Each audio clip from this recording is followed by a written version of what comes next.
मसीह यीशु के कादर और जलाली नाम में आप सबको सलाम। आप देख रहे हैं होशना टीवी चैनल और प्रोग्राम शफायत में मैं आपको खुशामदीद कहता हूं। आज इस प्रोग्राम में अजीज़ों हम फिर एक खुदा के खादम के साथ यहाँ पर मौजूद हैं और जैसा कि आप जानते हैं कि हमारी हत्तुल बिसा ये कोशिश होती है कि इस प्रोग्राम में वो तमाम तर मुल्क पाकिस्तान से खादम जिनको हम अप्रोच कर सकते हैं, जो खिदमत के काम को कर रहे हैं और उनकी ज़िंदगी के कुछ तजर्बात ऐसे हैं, उनको बुला सकें।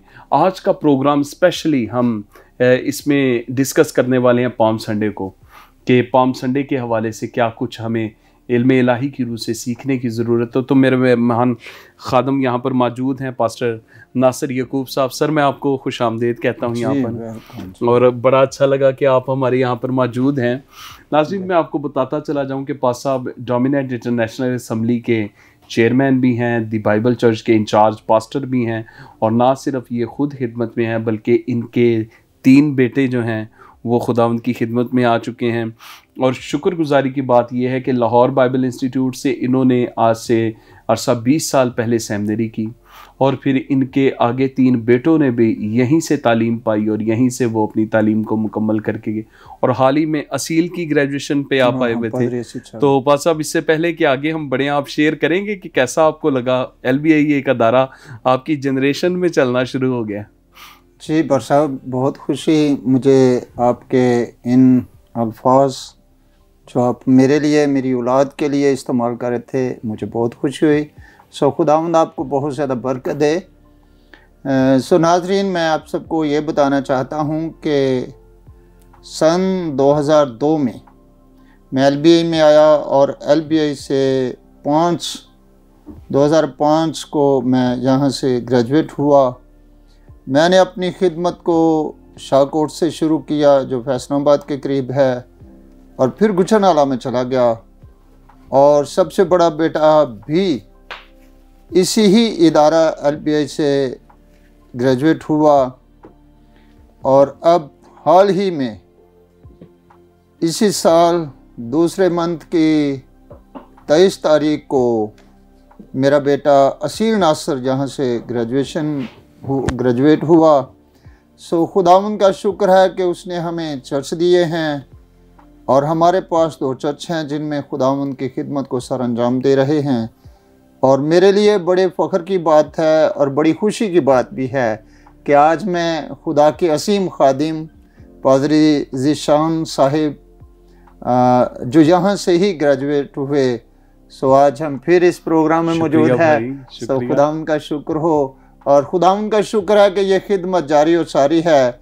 हम पाकिस्तान के तूल अर्ज़ में खिदमत को सर अंजाम दे रहे हैं। सो खुदावंद का शुक्र है, खुदावंद का फजल है। सो बस अब हम अपने सिलसिले को आगे बढ़ाएंगे, और मेरी गुजारिश है कि आप हवाला पढ़ें ताकि मैं दुआ के साथ इस सिलसिले को आगे लेके चल सकूं।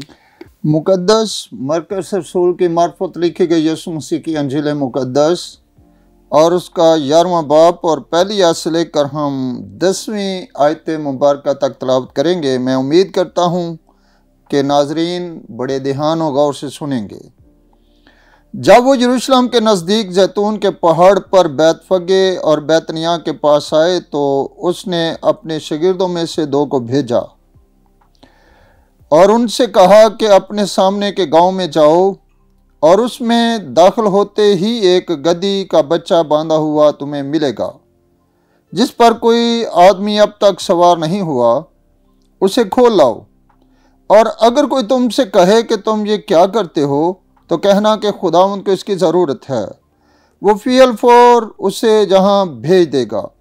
बस वो गए और बच्चे को दरवाजे के नज़दीक बाहर चौक में बांधा हुआ पाया, और उसे खोलने लगे। मगर जो लोग वहाँ खड़े थे उनमें से बाद ने उनसे कहा, ये क्या करते हो कि गधी का बच्चा खोलते हो? उन्होंने जैसा यीशु ने कहा था वैसा ही उनसे कह दिया, और उन्होंने उनको जाने दिया। बस वो गधी के बच्चे को यीशु के पास लाए और अपने कपड़े उस पर डाल दिए, और वो उस पर सवार हो गया। और बहुत लोगों ने अपने कपड़े राह में बिछा दिए, और उन्हें खेतों में से डालियां काट कर फैला दी। और जो उसके आगे आगे जाते और पीछे पीछे चले आते थे, पुकार पुकार कर कहते जाते थे, होशाना, मुबारक है वो जो खुदा उनके नाम से आता है। मुबारक है हमारे बाप दाऊद की बादशाही जो आ रही है। और में बाला पर होशाना। खुदावंद के कलाम का पढ़ा जाना, सुना जाना हम सब के लिए बड़ी बरकत का बायस हो। आमीन। हम दुआ करेंगे। खुदा के दूसरा आसमानी बाप, हम तेरा शुक्र करते हैं इस वक्त के लिए जिसमें मुमकिन हुआ कि हम इकट्ठे हों, तेरी बंदगी करें, तेरी तारीफ़, तमजीद और शुक्रगुजारी करें। सो बाप, जितना वक्त हम दोनों भाई कलाम की बातों को शेयर करते हैं और तेरे लोग सुनते हैं, तेरा पाक रूह हमारी बड़ी रहनुमाई करे। यीशु मसीह के नाम से मांगते हैं, आमीन। जी पास साहब, आपने जो हवाला पढ़ा है इसकी इंटरप्रिटेशन शेयर कीजिए। जी आइए इसके बारे में जानेंगे। आज का जो हमारा अनुमान होगा, जो हमारा मस्मून है, वो है पाम संडे, खजूरों का अतवार। पर साहब, जब कदरून की वादी यानी नाला पार किया जाता है ना, तो सामने जैतून का पहाड़ है और जैतून के पहाड़ के चारों तरफ जो सड़क घूमती हुई आती है 2 मील के फासले पर, जब नीचे की तरफ आती है तो वहाँ पर बैतनिया स्टॉप है, बस स्टॉप है और वहाँ पर रुकती है। और खुदावंद यीशु मसीह और उसके शागिर्द भी उसी स्टॉप पर खड़े थे और उससे थोड़े ही फासले पर एक छोटा गांव है जिसे बैत फिगे कहा जाता है।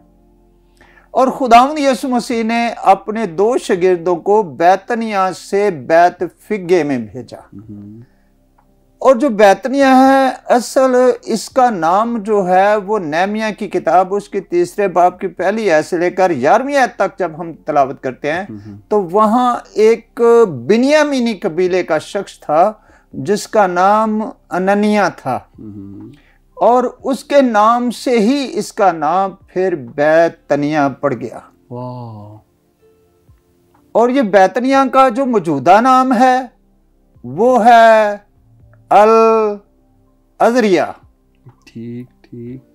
और उब्रानी का भी एक नाम है इसके लिए जो बैतनिया ही कहा जाता है। और आज जो नैदनामा का मुताला करते हैं, जितने कारी से पढ़ते हैं, वो बैतनिया के नाम ही से पुकारते हैं। हालांकि मौजूदा नाम यानी लाजर के स्वरूप से जो बैतनिया के रहने वाला था, खुदावंद यीशु मसीह और उसके शागिर्द अक्सर बैतनिया के अंदर यानी मार्था और मरियम के घर के अंदर आते और वहीं पर वो रेस्ट करते। और इस खानदान से खुदावंद यीशु मसीह का बहुत प्यार था। Praise God, praise God. और ये जो नाम अब मौजूदा नाम है वो भी लाजर के नाम से, अरबी में अल्जेरिया भी इसे कहा जाता है, तो उसी नाम से आज पुकारा जाता है। बैतनिया से खुदावंद यीशु मसीह ने अपने 2 शागिर्दों को भेजा बैत फिगे में कि बैत फिगे में जाओ और वहां तुम्हें एक गधी का बच्चा बांधा हुआ मिलेगा और उसे खोल लाओ। और हमने पढ़ा हवाला में कि वो खोल कर ले आए। अब यीशु मसीह उस पर सवार होने को थे। इससे पहले कि हम खजूरों के अतवार का वो जुलूस देखें, उसके बारे में जानें, हकीकतन ये बात है कि जब यीशु मसीह उस पर सवार हुए तो फिर ये जुलूस नहीं निकला। तकरीबन 4वीं सदी में जाकर ये फिर जुलूस जो है वो वादी कदरून से शुरू करते, यानी बैतनिया से शुरू करते और वो चलता चलता यरूशलेम तक जाता। Praise God. और फिर ये जुलूस कुछ देर के लिए बंद हो गया और फिर 8वीं सदी में ठीक है फिर ये जुलूस जो है, ये जश्न जो है, ये यीशु मसीह का जुलूस जो है, फतहाना जुलूस जो है, ये फिर जारी और सारी हो गया।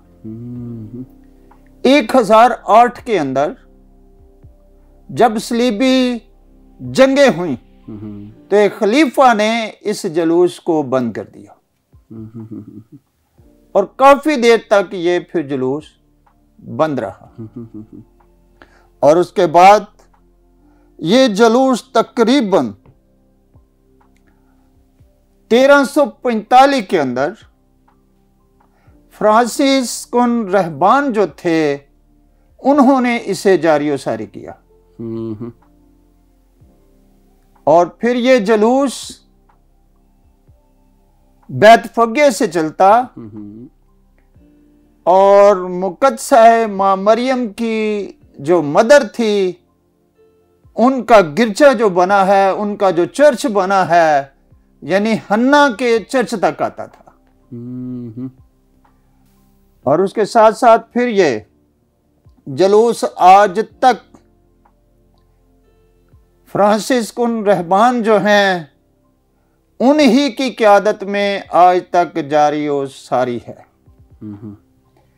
और एक बड़ी मजे की बात मैं आपको बताऊं कि जब बैतफगे की खुदाई की आसारे कदीमा ने, तकरीबन ये 1948 की बात है, तो वहां पर एक पत्थर मिला जो मुख्तलिफ सिमत का था। और इस सच्चाई की उस पत्थर ने तस्दीक कर दी, इस वाक़या की तस्दीक कर दी, इस सच्चाई को जाहिर कर दिया कि उसके एक सिमत पे खजूरों की डालियां लिए हुए लोगों की तस्वीर बनी है और एक तरफ गधे की तस्वीर बनी है और एक तरफ वो पत्थर जिस पर खुदावंद यीशु मसीह कदम रखकर उस गधे पर सवार हुए उसकी तस्वीर बनी हुई है। और फिर नारे लगाते हुए लोगों की कि उनके हाथ बुलंद हैं, उनकी भी तस्वीरें मौजूद है। Praise God, praise God। और जब मैंने फादर इमानुएल आसी की उस किताब को पढ़ा तो मैंने जाना कि आज तक बाइबल की सच्चाइयां जो हैं वो जमीन से भी उभर कर लोगों तक अयां करती हैं कि ये बात हकीकत पर मबनी है कि आज से 2023 साल पहले खुदावंद यीशु मसीह एक गधे पर सवार हुए थे। Praise God, praise God. जब खुदावंद यीशु मसीह गधे पर सवार हुए तो उनके साथ 4 किस्म के लोग मौजूद थे।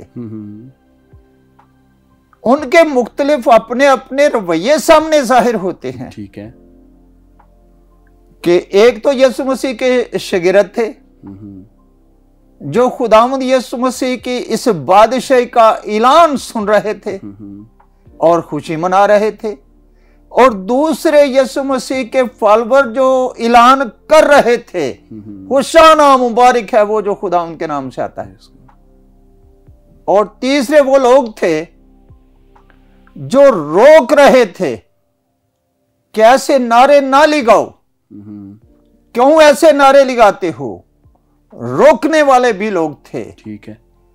और चौथे वो लोग थे जो खुदावंद यीशु मसीह के पीछे चलते और इन बातों को तहरीर कर रहे थे कि ये आने वाले वक्त में भी बहुत सारे लोगों के लिए एक खुशी की खबर होगी। Praise God, praise God.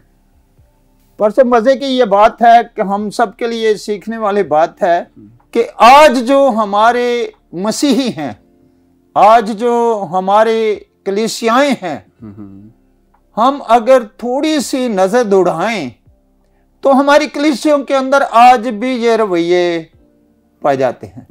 जैसे यहूदियों के अंदर, जैसे शागिर्दों के अंदर, जैसे नारे लगाने वालों के अंदर आज भी ऐसे रवैयों के लोग मौजूद हैं कि कुछ लोग तो खुदावंद यीशु मसीह के नारे आज भी लगाते हैं और होशाना कहकर खुदावंद को मुबारक कहते हैं, और कुछ उन बातों को, जैसे हमारे बहुत सारे राइटर, खुदावंद का शुक्र है कि उन बातों को तहरीर करके लोगों तक शेयर करते हैं, इसान करके लोगों तक बयान करते हैं। और कुछ आज भी ऐसे लोग हैं जो उस काम की, जो खुदावंद का काम हो रहा है, उसकी रुकावट का बाइस बनते हैं। तो नाज़रीन, बड़ा खूबसूरत रब्त कायम हो रहा है। पास साहब बड़ा तवारीखी पसे मंज़र बयान कर रहे हैं और बड़ा कुछ सीखने को मिल रहा है इल्मी तौर पे। पर अभी वक्त हुआ जाता है ब्रेक का। देखते रहिए होशाना टीवी चैनल। मिलते हैं ब्रेक के बाद।